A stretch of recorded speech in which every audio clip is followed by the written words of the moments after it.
Hey, it's Mark Lanier with your video thought for the day, closing out the week with the final fruit of the Spirit to look at. It is that seventh fruit that's listed in Galatians 5. It's the fruit of faithfulness. Now, we live in a world of constant change and broken promises, a world where you can't always rely on what someone says or on how events may turn out. Houston certainly saw this with the hurricane, the loss of power, and all of the misery that accompanied that. You just sort of rely on electricity being there. And when it's gone, boom. But we live in that world where there's rarely something that's a rock solid foundation that you can just say, I can always rely on this. Now, the thing is, reliability, faithfulness is actually a godly trait that God wants to cultivate within us. And that's why it's listed as a fruit of the Spirit. So let's do three things with that real quick. First, let's understand what Paul means when he uses this Greek word, pistis in the Greek, for faithfulness. And then let's look at God as our model for faithfulness, and we'll close this up with a challenge of sorts to be faithful in our own actions. So first, let's understand the Greek word. This Greek word pistis is often used in its noun sense as faith or trust. It's used in a verb sense of trusting in something or believing in something.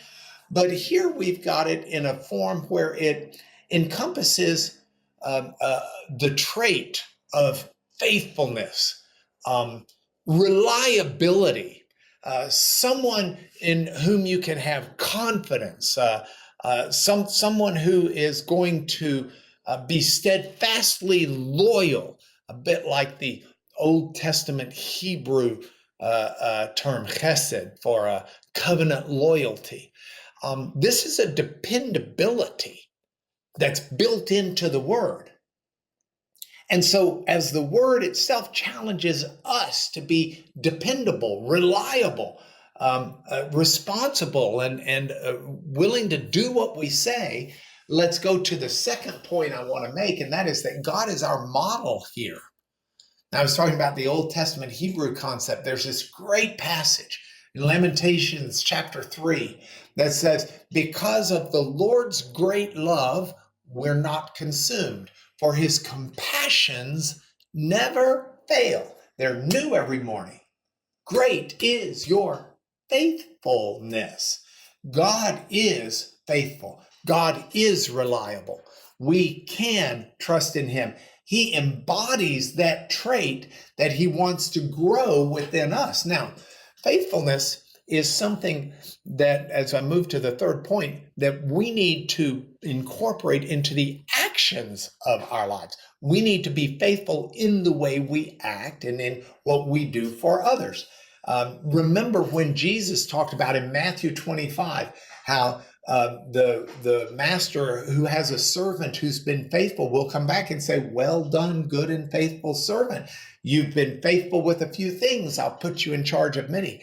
Faithfulness is something, it's a trait of God's that is valuable in us in serving God, as well as in living right before others. Now, this faithfulness is not a feeling. It is a decision to do what you say. The Proverbs talk about a person who keeps their word even when it hurts. It's a fruit we should seek to cultivate by the strength of God's Spirit in our lives. So here's your challenge. Find an area where you've committed to do something and do it with unwavering dedication. Be faithful. Be reliable. Be someone who can be counted on in this topsy-turvy world. It's the reason I've tried to make this your video thought for the day.